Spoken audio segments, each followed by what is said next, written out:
En las semanas anteriores, el hermano Aarón explicó acerca de la santificación definitiva que sucede en el mismo momento de nuestra conversión. En el momento en que somos salvos, el Señor obra radicalmente dentro de nosotros, librándonos del dominio de pecado y dándonos su Espíritu para que podamos andar en santidad. Esto ocurre a todos los cristianos cuando el Señor los salva.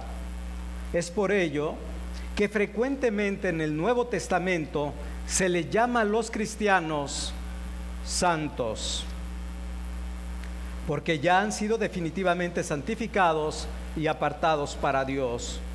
Un ejemplo de esto lo tenemos en el libro de Romanos, capítulo 1, versículo 7, en la primera parte, que dice: a todos los que estáis en Roma, amados de Dios, llamados a ser santos. Ahora en este párrafo y en el siguiente veremos la experiencia de la santificación, o también lo que se conoce como la santificación progresiva. Vamos a ver cómo es que en cada uno de los creyentes se experimenta la obra de santificación a lo largo de sus vidas. Acompáñame, si traes el resumen de la confesión de fe, al capítulo 13, párrafo 2. Capítulo 13, párrafo 2, que dice: esta santificación se efectúa en el hombre en su totalidad. Aunque es incompleta en esta vida, todavía quedan algunos remanentes de corrupción en cada parte, de donde surge una continua e irreconciliable guerra. La carne lucha contra el espíritu y el espíritu contra la carne. En primer lugar, este párrafo nos dice que la santificación se efectúa en la totalidad del hombre. Y esto significa que un cristiano es santificado tanto en su alma como en su cuerpo. Primera de Tesalonicenses 5:23 nos dice: y el mismo Dios de paz os santifique por completo, y todo vuestro ser, espíritu, alma y cuerpo sea guardado irreprensible para la venida de nuestro Señor Jesucristo. Así que Pablo habla del espíritu, alma y del cuerpo, no porque el hombre esté compuesto de tres partes, sino porque él quiere hacer un énfasis en el hecho de que no hay una sola parte que no sea afectada por la santificación. La manera que pensamos ahora es santificada. La manera en que utilizamos nuestros cuerpos es santificada. La manera en que hablamos también es santificada. Todo nuestro ser va siendo santificado. Sin embargo, aunque ya hemos sido santificados definitivamente por la gracia de Dios que ha obrado en nosotros, en el momento que creemos en Cristo, seguimos siendo santificados y limpiados conforme avanzamos en nuestra vida cristiana, y nunca vamos a poder llegar a ser perfectos y sin pecado en esta vida. Por eso dice la confesión que, cito: todavía quedan algunos remanentes de corrupción en cada parte. Esto combate a aquellos que enseñan el perfeccionismo, como lo fue John Wesley. Los perfeccionistas dicen que es posible llegar a no pecar o no pecar conscientemente en esta vida. Pero recordamos que en Primera de Juan, capítulo 1, versículo 10, dice: si decimos que no hemos pecado, le hacemos a él mentiroso y la palabra no está en nosotros. Creer en el perfeccionalismo va en contra de lo que es nuestra propia experiencia cristiana y aún va en contra de las propias escrituras. Algunos pueden recordar que en algunas ocasiones se les llama perfecto a algunos de los santos de las escrituras. Por ejemplo, en Génesis se dice que Noé era varón justo y perfecto en todos sus caminos.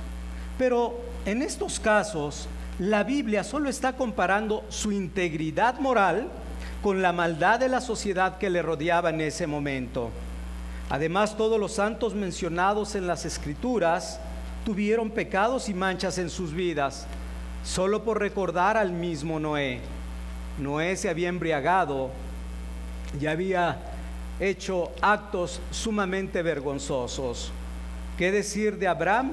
Aquel al cual el Señor le dijo: anda delante de mí, sé perfecto. Recordamos que ante el temor de los egipcios dijo que Sarai, su mujer, era su hermana, solo por resguardar su seguridad. ¿Qué hablar de un David? David que pecó contra Betsabé, que maquinó el homicidio de Urías Eteo, etcétera. O en el Nuevo Testamento acerca de Pedro, después de la advertencia que hace el Señor Jesucristo, recordemos que finalmente negó al Señor en 3 ocasiones. Así entonces, este remanente de pecado que todavía hay en los creyentes es la razón por la que hay una guerra dentro de ellos.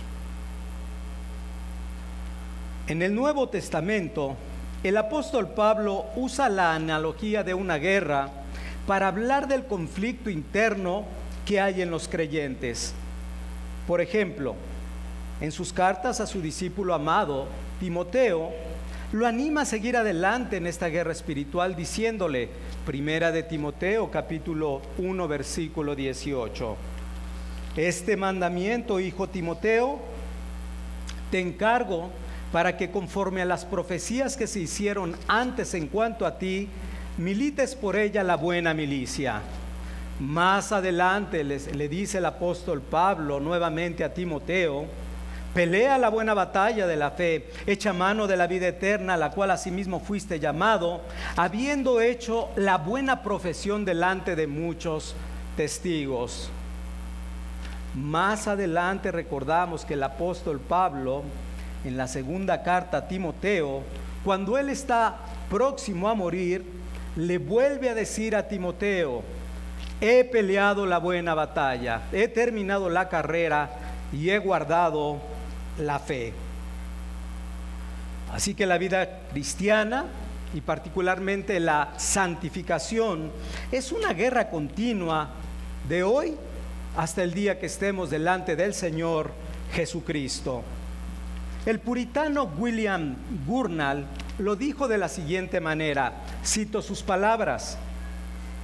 Él dijo que el conflicto entre los santos y las fuerzas de Satán eran una guerra que hacía que todas las batallas sangrientas de la humanidad se vieran como deportes o juegos de niños, para tratar de magnificar lo que representa la lucha que nosotros vivimos día con día.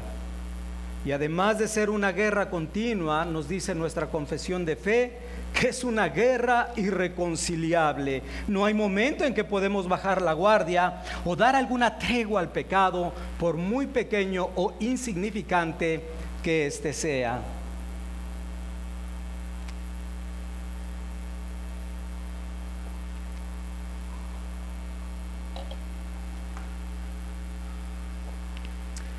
¿En qué consiste esta guerra?, podríamos preguntarnos. La confesión termina diciendo que en esta guerra de la santificación hay 2 combatientes, la carne y el espíritu. La carne lucha contra el espíritu y el espíritu lucha contra la carne. Y para sustentar esta declaración, nuestra confesión cita Gálatas capítulo 5, versículo 17, que cito: porque el deseo de la carne es contra el espíritu, y el del espíritu es contra la carne, y estos se oponen entre sí, para que no hagáis lo que quisiereis. ¿A qué se está refiriendo cuando habla de la carne el apóstol Pablo en este texto?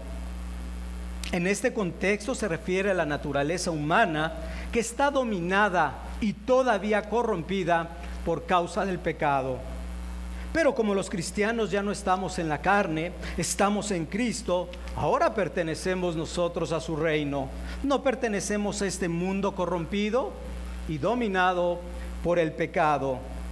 Hemos sido hechas nuevas criaturas y ahora, habiendo creído en Cristo, fuimos sellados por el Espíritu Santo.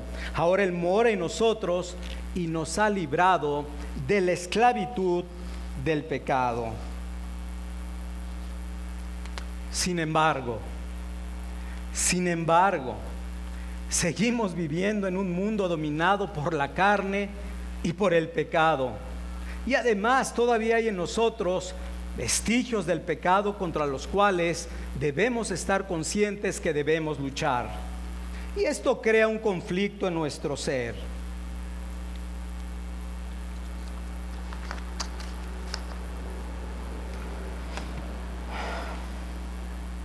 Deseamos ser cada vez más conformados a la imagen del Señor Jesucristo. Queremos ser más santos como nuestro Padre Santo y anhelamos que el Espíritu Santo nos santifique cada vez más. Pero en ocasiones sentimos que somos como aquellos israelitas que se encontraban en el desierto. ¿Recuerdas? Aquellos que se acordaban de todo lo que comían en Egipto, de los pepinos, los melones, los puerros, las cebollas y de los ajos. Así en ocasiones es nuestra carne. Y también nuestras concupiscencias quieren jalarnos hacia el pecado y parece que olvidamos que éramos esclavos de todos esos males y que realmente no había nada bueno en ellos. Esto es una realidad que no podemos negar.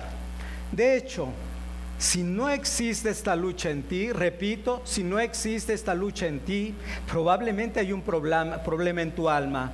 Quizás te estás acostumbrando a tolerar el pecado en tu vida, porque conforme vamos siendo santificados y conformados más a la imagen del Señor Jesucristo, más comprendemos la santidad infinita de Dios y vemos con más claridad aquellos pecados que no veíamos y ahora nos dolemos más por el pecado y por la corrupción que hay en nosotros.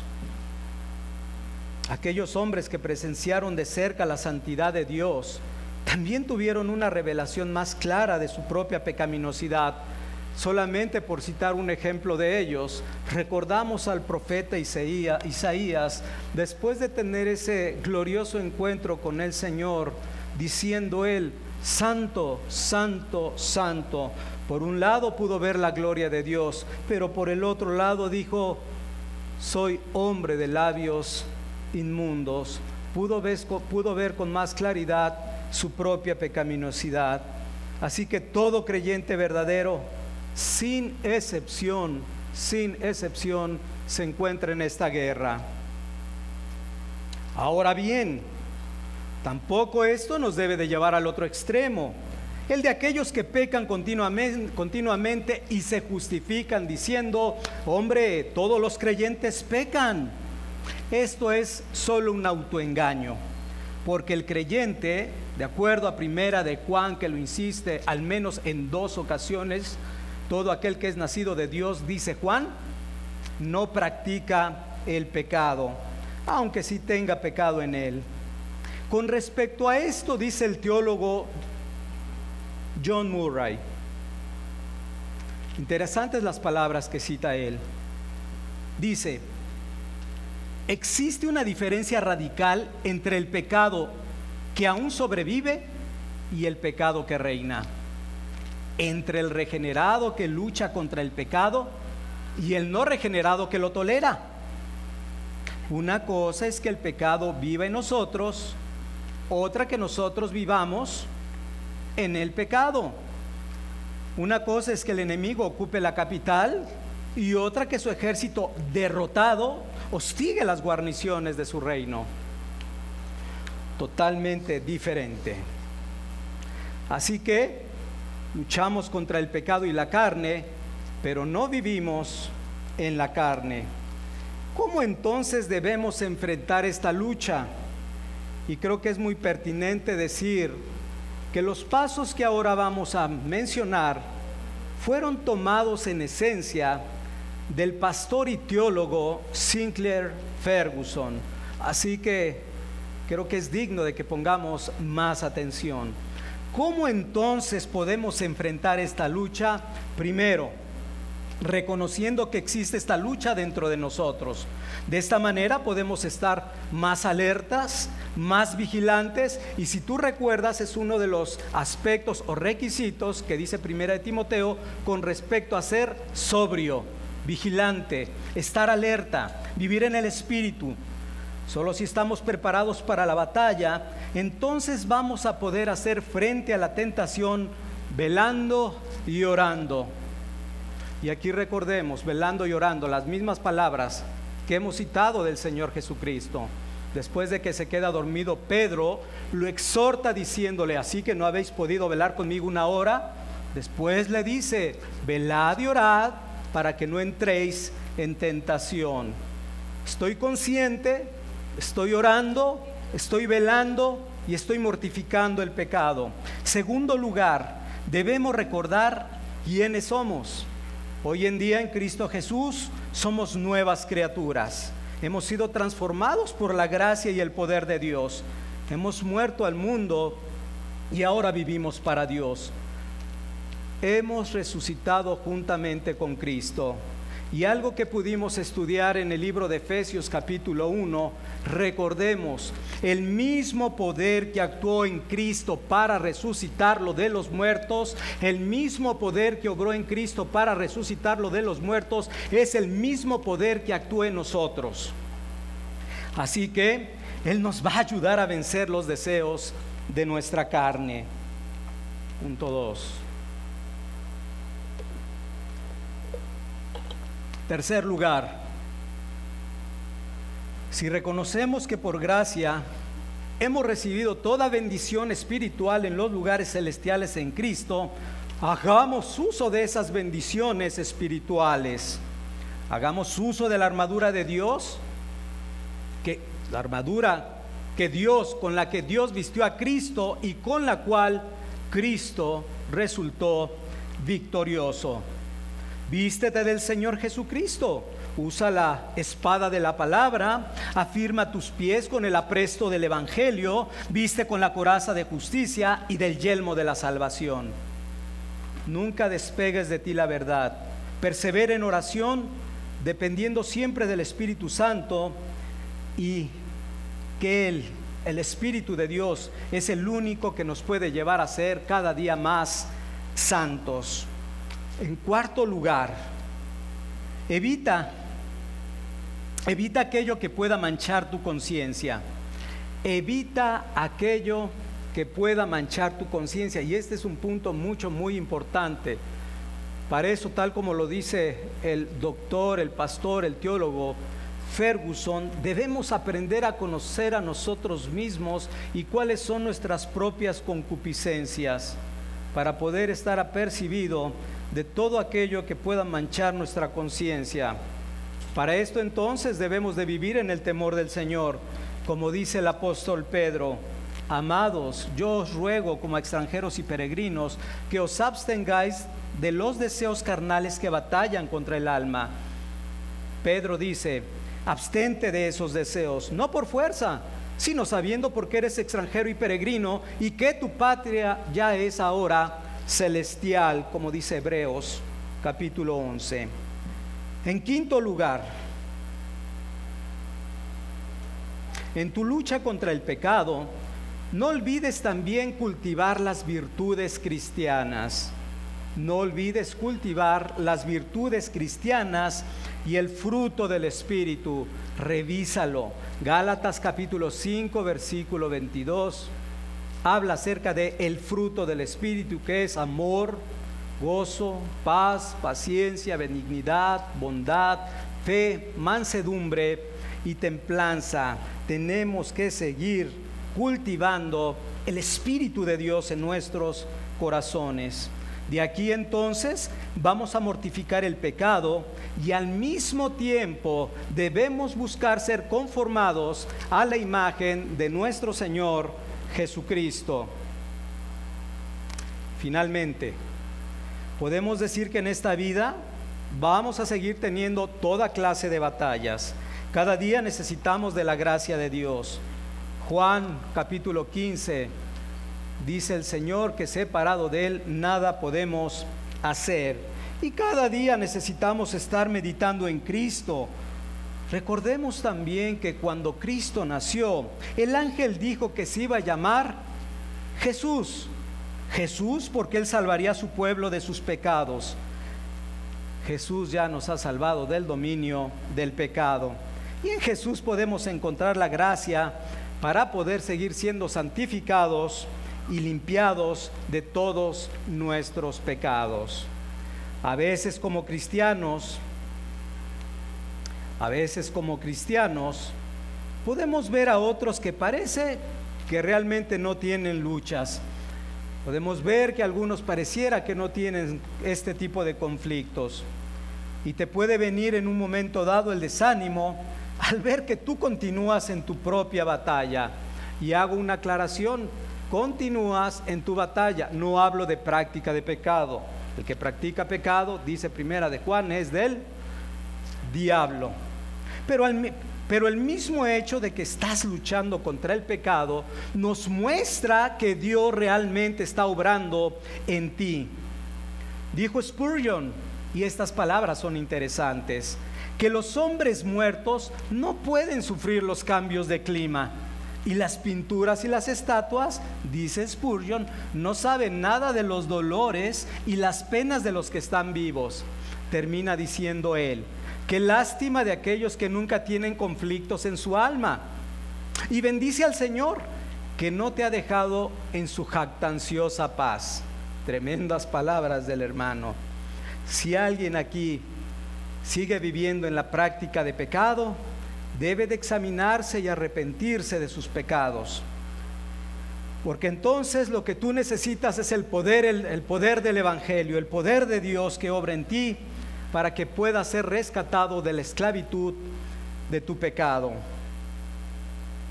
Solamente en Cristo vas a poder experimentar verdaderamente esta libertad.